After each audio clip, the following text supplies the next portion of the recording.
Welcome back to the channel, everyone. Europa League action, Real Sociedad, another Spanish team that Manchester United has to face to progress to the next round. It is the round of 16. This is the preview. Let us get into it. There is a bit of news in terms of boost toward the squad in terms of players that are returning, but we'll speak about that in today's video. Subscribe to the channel, drop a like, let me know in the comment section what you will be expecting for this game and what you think will happen if we do end up losing this game. What are the consequences for our season if we end up being knocked out of the Europa League at this particular stage? So, Real Sociedad, of course, is a team that we know quite well. Zubimendi playing for them, a player that was linked to us, will continue to be linked to us, but most notably was more linked to Liverpool and is certainly a player of quality.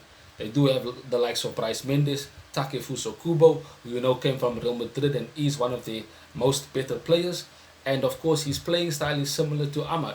But what always stifles us with the Spanish teams is how good they are in terms of possession, how they manage to pass us to death and we kind of have to play on a counter-attacking basis.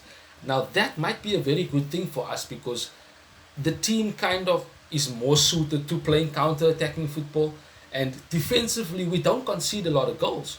We lose games, yes, we draw a lot of games, but we do not concede 4, 5, 6 goals like we used to when we were playing under Erik ten Hag, where we completely capitulated and we end up just giving goals away like it was Christmas.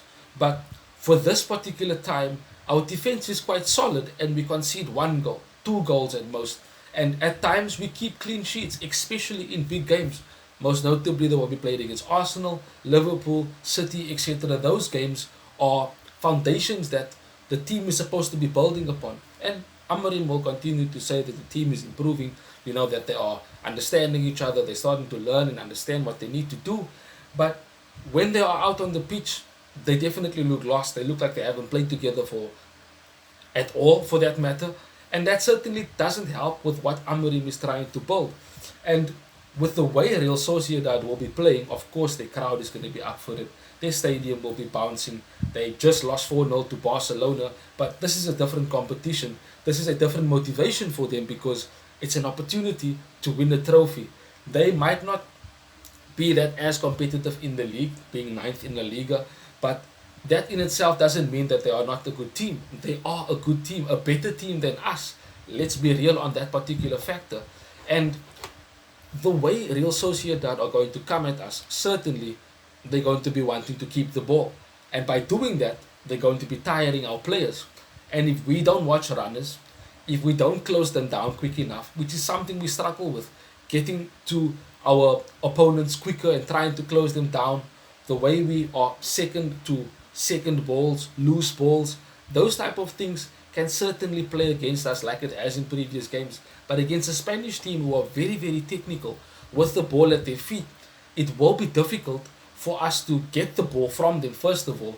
And secondly, when we are transitioning, if we don't play our passes correctly, they're just going to pick us off with the spaces we're leaving behind when we commit players forward because of the technical players and the players' visions that they do have, because they will find the spaces to play in between us. They will find the spaces to run in behind and try and play through us. They are confident of that. That is the way Spanish teams play.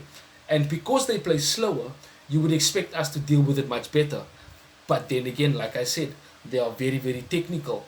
Because they slow the game down, they're also very good at quicking the tempo and ensuring that 1 or 2 passes are played much quicker than the previous passes in order to break a defensive line, in order to maybe have someone run the wrong direction, moving a defender out of place, and boom, one of the players come into that space that has been evaded by one of our defenders. So this game is going to be a test for Ruben Amorim, and it certainly is a massive game because if we lose this game, we definitely are going to have a nothing season. It's going to fester out and we could end up losing more games, and that will be more pressure added onto Amorim. And whether that means he's going to be at the club next season, I don't know. I said in previous videos, Ineos, Sir Jim them, they very much have a quick trigger finger because they are always very much wanting to make a decision for results that could change the course of United right now for the better. That is what they believe. You look at the likes of Dan Ashworth, who came in. We struggled to get him for almost more than a year. And then when he came in 3 months later, he was sacked. And we ended up having, now currently, we don't have a sporting director. Jason Wilcox is filling that role and doing what he can in the role. And maybe it's for the better. We'll have to see when the time comes if those decisions definitely will benefit United. But because they made that decision so quickly and then quickly tried to rectify the mistake by sacking him, it's not to say they won't do it to Amorim if we continue to lose these games. And we can't have bad performances and lose. There needs to be some sort of balance, if I have to say that. We have to perform well and show that there is some sort of growth and promise with what Amorim is trying to have within the team. But on the other hand, we also have to be wary of the fact that you can't just lose games and say, oh, look at the future, look at the future, look at the future. We can't just do that. We have to get results. We have to at least have some sort of formula to win games and compete to win games. Now, for me, Ruben Amorim should go with this team. Onana, of course, in goal. There is no other goalkeeper, in my opinion, that is available.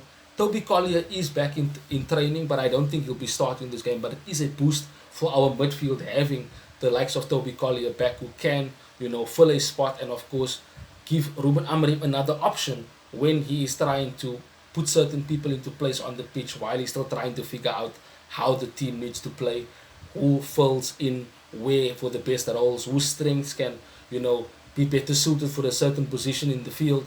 So the rest of the team for me should be Mazraoui in the right centre back, who does quite well in that position.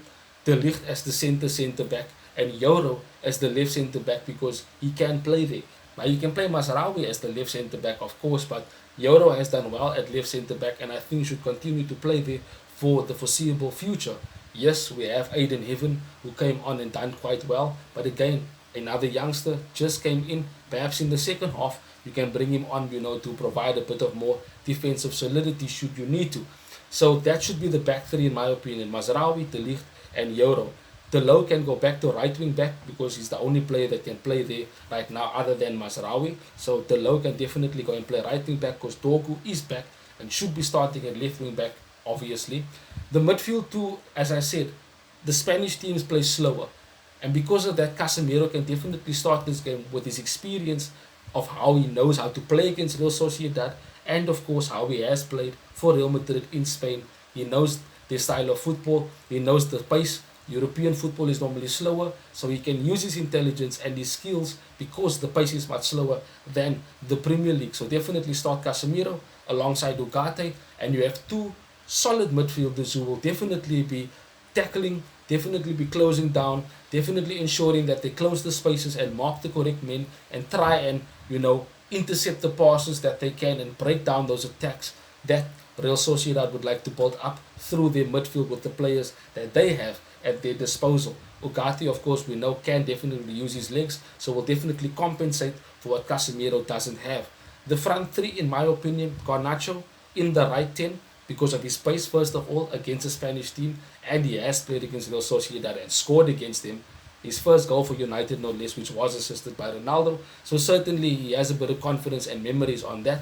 And because of his right foot, he can take shots from the right-hand side, find someone on the inside like he did for the goal against Manchester City when he passed the ball to Bruno, who then passed it to Maino in that FA Cup final. And of course, he's closer to goal when he is on either side. But much better suited to the right, in my opinion, because of his attacking threat and his attacking output. De Loo, Mazraoui can definitely cover him on the right-hand side should there need be for that particular cases. Bruno in the left end, linking up with Dogu, and of course, I know Højlund hasn't been doing well. European football is different, his form is different in Europe as well. He scores a bit more goals, but I would still start Xerxes simply because of his link-up play, the way he is able to hold up the ball much better than Højlund right now, and Højlund needs to be out of the firing line. He needs a bit of a break, he needs a bit of a reality check.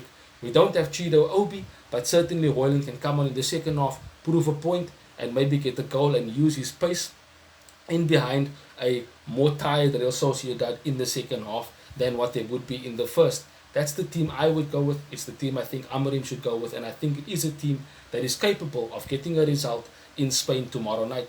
So this is a difficult game. It's a massive game, and if we don't win it, I don't know what's going to happen for the rest of the season, and I don't know what decisions are going to be made in order to try and, one, save the season, but two, show some sort of promise for seasons to come that Manchester United isn't dead, that we are not a broken club, and that we are going to be resurgent and compete once again at the top. Thank you for joining me. Enjoy the game. Enjoy the day further. Subscribe to the channel. Drop a like. Let me know in the comment section what you think about tomorrow night's game. And of course, what you think about Manchester United and where it is right now. Have a wonderful day further. Till we see each other again soon, Red Devils. Bye-bye. Thanks for watching. If you want more content on Manchester United, like, share and subscribe.